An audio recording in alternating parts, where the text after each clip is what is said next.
प्यार और फिर प्यार में धोखा और धोखे के बाद हत्या। हत्या भी ऐसी जिसे सोच कर भी आपकी रूह कांप उठे। 35 टुकड़ों में उसको काटा गया और किस तरह से उसने उस टुकड़ों को ठिकाने लगाया उसके बारे में जानकर हर किसी की रूह कांप उठी।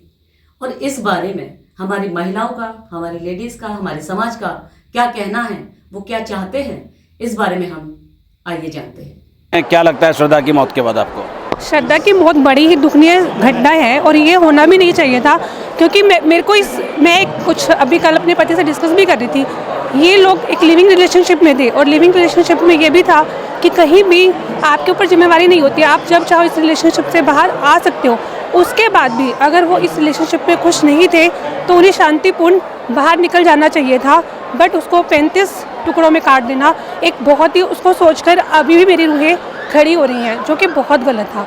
और कहीं ना कहीं प्रशासन को इस बारे में एक स्टेप उठाना चाहिए और लड़कियों की सुरक्षा के लिए कोई ना कोई कदम ज़रूर उठाना चाहिए। आपको क्या लगता है किस तरह की सज़ा मिलनी चाहिए ऐसे उसमें? देखिए, मुझे लगता है जो लड़की के साथ हुआ, जो श्रद्धा के साथ हुआ, सेम उसी एपिसोड को उस लड़के के साथ दोहराया जाए, तभी प्रैक्टिकली जब वो सेम उसी तरीके से उस लड़के के साथ हश्र होगा तभी शायद दुनिया को समझ में आएगा। आज जो समाज में इस तरीके की चीज़ें हो रही हैं बिल्कुल गलत है और ये इसका कहीं ना कहीं जो रिपीटेडली ये सब चीज़ें हो रही हैं, इसके पीछे रीज़न यही है कि हमारी सरकार जो सज़ा प्रैक्टिकली देनी चाहिए वो नहीं दे रही है। हमारे यहाँ पर एविडेंस कलेक्शन में और कोर्ट कचहरियों के चक्कर और इन सब चीज़ों में वक्त ज़ायर करते हैं। मुझे लगता है सेम वही मेथड उस लड़के के साथ हो तो शायद समझ में आए। ऐसी वारदातों के बाद लगता है कि प्यार से विश्वास हटने लगा लोगों का। प्यार तो देखिए आजकल मुझे नहीं लगता, इस घोर कलयुग जो हम बोलते हैं अक्सर कि घोर कलयुग आएगा, वो आ चुका है और ये सब उसी के प्रमाण हैं। और मुझे लगता है कि प्यार जैसी चीज़ आज के टाइम दुनिया में नहीं है और लड़कियां अगर प्यार के झांसे में इस तरीके से आ रही हैं तो लड़कियों को भी कहीं ना कहीं सीखने की ज़रूरत है कि हमें किस तरीके से अपनी ज़िंदगी जीनी है। फ्रीडम का मतलब ये नहीं कि हम गलत रास्ते पे चलें और गलत लोगों पे विश्वास करें। आपको पेरेंट्स पे भरोसा रखना चाहिए। आप अपनी पसंद का लड़का चुनिए, लेकिन आपके पेरेंट्स की सहमति के साथ, क्योंकि आपके पेरेंट्स एक्सपीरियंस है। मैं शादीशुदा हूँ 13 साल से, मैंने शादी अरेंज मैरिज की है और मैं बहुत खुश हूँ। और मैं ये नहीं कहती कि लव मैरिज करने वाले सारे दुखी रहते हैं, बट लव मैरिज अपने पेरेंट्स की सहमति से कीजिए, क्योंकि वो आपसे ज़्यादा एक्सपीरियंस है और वो कहीं ना कहीं आपके लिए कभी भी गलत नहीं सोचेंगे। इस दुनिया में माँ बाप ऐसी चीज़ है, ऐसे लोग हैं जो आपके लिए कभी भी गलत नहीं सोचेंगे। मैडम क्या कहना चाहेंगे? श्रद्धा के 35 टुकड़े जाते हैं, क्या विश्वास का जो है कत्ल हुआ है? बिल्कुल, मतलब ये बात है कि लड़कियां हमारी बेवकूफ़ है। मतलब हम दूसरों को दोष देने से पहले अपने ही तो थाली में थांक लें कि हमारी लड़कियां क्या कर रही हैं। जब हमारे माँ बाप सबसे जो इतना प्यार करते हैं वो उनसे ही नहीं कर सकते तो दूसरों से क्या कर पाएंगी। हम अपनी बेटी को यही समझाते हैं पर बेटियां समझती नहीं है बातों को। और जो आज ये हुआ है, कम से कम उस चीज़ को देखते हुए बच्चों को समझ आ जानी चीज़। और लव मैरिज के खिलाफ कोई होता नहीं है, बट एक घर भी देखा जाता है, सब चीज़ देखी जाती है, बैकग्राउंड भी देखा जाता है, पर बच्चे समझते नहीं इस चीज़ों को। अब ये चीज़ जो हुई है इससे समझ आ जाना चाहिए, सबक मिल जाना चाहिए बच्चों को। ऐसे में कितनी लगता है आपको सजा होनी चाहिए?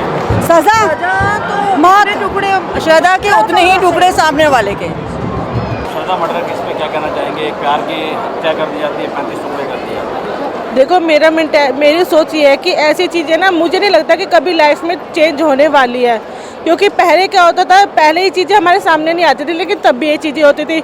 बट अब न्यूज़ के थ्रू, आप लोगों के थ्रू हमारे सामने सब चीज़ें आती है, तो इसलिए हमें पता चलता है। हमारी भी लव मैरिज है, बट हम इंटरकास्ट मैरिज है हमारी भी, लेकिन हमने उसको सक्सेस किया है, क्योंकि वो एक ना डिपेंड करता है दोनों लोगों के ऊपर, ना कि किसी एक अदर पर्सन के ऊपर। मेरी एक बेटी है, मैं भी उसके लिए हमेशा मतलब डर के साए में रहती हूँ। उसे कहीं भी छोड़ने से पहले मेरे को हमेशा डर बना रहता है। अभी वो 3 साल की है, मुझे ये रहता है कि ये सिक्योर है या नहीं है।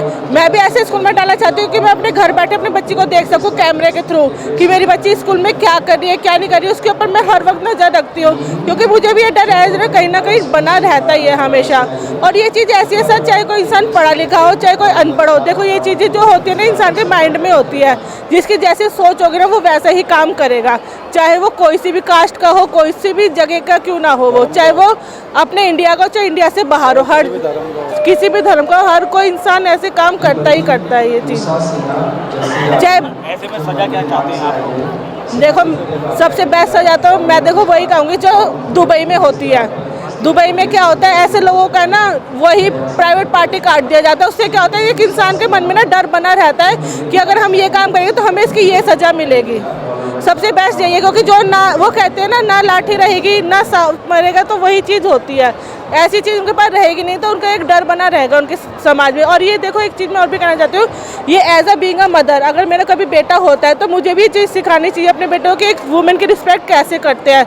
ये चीज़ हमारे घर से ही आती है। अगर मेरे हस्बैंड मुझे मारेंगे, मेरा बेटा ये चीज़ देखेगा तो वो भी ये चीज़ आगे जाके उस चीज़ को फॉलो करेगा। बट अगर मेरे हस्बैंड ही इतने एजुकेटेड है, पढ़ लिखे, इस चीज़ को समझते हैं, वो मेरे ऊपर ऐसा काम नहीं करते, तो मेरा बच्चा भी वो चीज़ देख के कभी सीखेगा ही नहीं।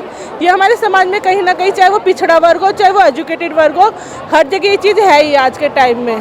देखिए, श्रद्धा मर्डर केस जो भी हुआ था वो तो कंसीडर करेंगे कि गलती है, लेकिन ऑफ कोर्स अगर रिलीजियस पर्पस से भी देखे तो अगर कन्वर्जन होता है तो गलत है। द मर्डर तो ऑफ कोर्सली गलत है, लेकिन उसको अगर कन्वर्जन की वजह से मर्डर हुआ है तो इसको हम लफ्ज़ी हाथ में कंसीडर कर सकते हैं, लेकिन अगर नॉर्मल हुआ है तो उसको जस्ट क्राइम कंसीडर करेंगे। और इसके बाद कहीं मन में खौफ पैदा हुआ है आपके? हाँ, ये तो हुआ है, हर एक लड़की के अंदर ये खौफ तो पैदा हुआ है। इसके लिए तो कोई डबल बात नहीं है कि नहीं, हम ये नहीं सोच सकते। हर लड़की मतलब अगर किसी के साथ रिलेशन में, चाहे अगर किसी के साथ जा रही है, शादी भी कर रही है, तो उसके मन में ये डबल थिंकिंग आ जाती है कि कहीं उसके साथ भी ऐसा ना हो जाए। आप क्या कहना चाहेंगे? मैं तो यही बोलना चाहूँगी कि किसी भी मतलब हम रिलीजन को इसके लिए पर्टिकुलर हम ब्लेम नहीं कर सकते, क्योंकि ये किसी के भी साथ हो सकता है। हिंदू में भी हो सकता है, हिंदू मुस्लिम में भी हो सकता है, क्रिश्चियन में भी हो सकता है। तो इसको मतलब एक पर्टिकुलर रिलीजन को लेके हम नहीं बोलेंगे। हाँ, टोटल मतलब गलत तो हुआ है, और काफ़ी मतलब पेरेंट्स को भी अब बच्चों के लिए थोड़ा डर हो गया है। बस यही बोलना चाहूँगी मैं तो। बिल्कुल साफ तौर से कहना है कि जो भी पेरेंट्स करते हैं बहुत अच्छा करते हैं, और एक बार लड़की अगर कोई कदम उठाना चाहती हैं तो अपने पेरेंट्स की ज़रूर सुन लें। राजीव निशाना, समाचार वार्ता, दिल्ली। तो आपने देखा कि इस बारे में हमारी जनता की क्या राय है, हमारी लेडीज़ क्या चाहती है। जैसे को तैसा, जैसा कि हम सुनते आ रहे थे अपने बचपन से कि जिसने जो किया उसके साथ वैसा ही होना चाहिए, और आज भी यही चाहती है हमारी आज की महिलाएं कि जिस बेरहमी से उसने मारा है उसको, उसी बेरहमी के साथ उसको भी मारा जाए, उसको भी ऐसी ही सज़ा दी जाए, ताकि लोग इसको याद रखें, एक सबक बने वो हमारे लिए और आने वाली जनरेशन के लिए भी एक सबक बन के ये रहे। तो आज के लिए बस इतना ही। फिर किसी खबर के साथ आपसे फिर मुलाकात होगी।